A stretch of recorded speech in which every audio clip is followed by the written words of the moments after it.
আসসালামু আলাইকুম রহমতুল্লাহ। শুভ সকাল। সবাই কেমন আছেন? আশা করি ভালো আছেন। এই তো কেবল আষাঢ় শ্রাবণ শেষ হলো। নদী নালা, খাল বিল সব দিকেই পানি আর পানি। কোথাও আবার পার্শ্ববর্তী দেশের পাহাড়ি ঢলের সৃষ্ট বন্যা। এরই মধ্যে কিছুদিন আগে বর্ষার ঠিক মাঝামাঝি সময়ে হঠাৎ এক সকালে বেরিয়ে পড়লাম নৌভ্রমণে। কাজিনরা মিলে এই নৌকা ভ্রমণের আয়োজন। গন্তব্য ভাগলপুর টু মাতাবপুর। বৃষ্টির পানিতে ঘা ভিজিয়ে শুরু করলাম আজকের যাত্রা। সবার চোখে মুখে নৌভ্রমণের আনন্দ। সকালের নাস্তা, দুপুরের খাবার সবই চলবে এই নদীপথে। সাভারের বংশী, কেরানীগঞ্জের ধলেশ্বরী ও নবাবগঞ্জের কালীগঙ্গা, এই 3 নদীতে ঘুরব আজকে। একটা সময় গ্রামের বাড়ি যাওয়ার প্রধান পথই ছিল নদীপথ, কিন্তু সড়কের উন্নতি ও নদী ভরাটের কারণে আস্তে আস্তে নদীগুলো হারিয়ে যাচ্ছে।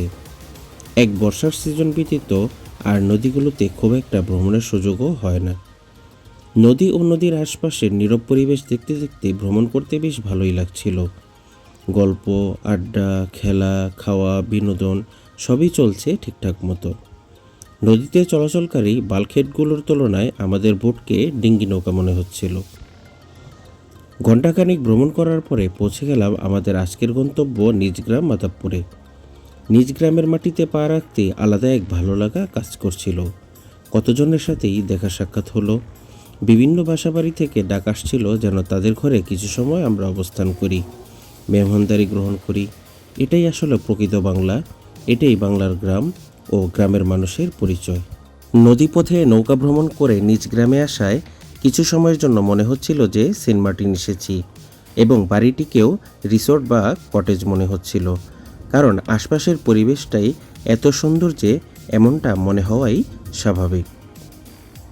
গ্রামীণ পরিবেশে এসে সবাই যেন তাদের ছোটবেলার সেই দিনকে ফিরে পেল। মনে পড়ল ছোটবেলায় গ্রামে এসে কেমন দিন কাটাতাম। আর বারবার মনে পড়ছিল গানের এই লাইনটি, আগে কি সুন্দর দিন কাটাইতাম আমরা, আগে কি সুন্দর দিন কাটাইতাম। ফল গাছ বা ফুল গাছ, কোনো গাছ থেকে উপকৃত হতে কেউ ন্যূনতম কৃপণতা করেনি। যে যার মতো করে সংগ্রহ করেছে পছন্দ মতো নানা রকমের ফল ফুল।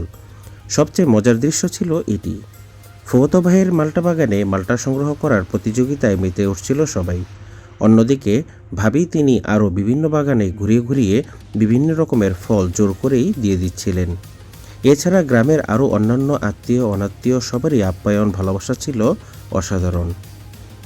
সারাদিনের জন্য ঘুরতে বেরিয়ে ঘোরাঘুরি আনন্দ ফুর্তি বেশ ভালোই হলো। স্মরণীয় থাকবে এই নৌ ভ্রমণের কথা, স্মরণ হয়ে থাকবে এই ভ্রমণে যারা ছিল তাদের কথা।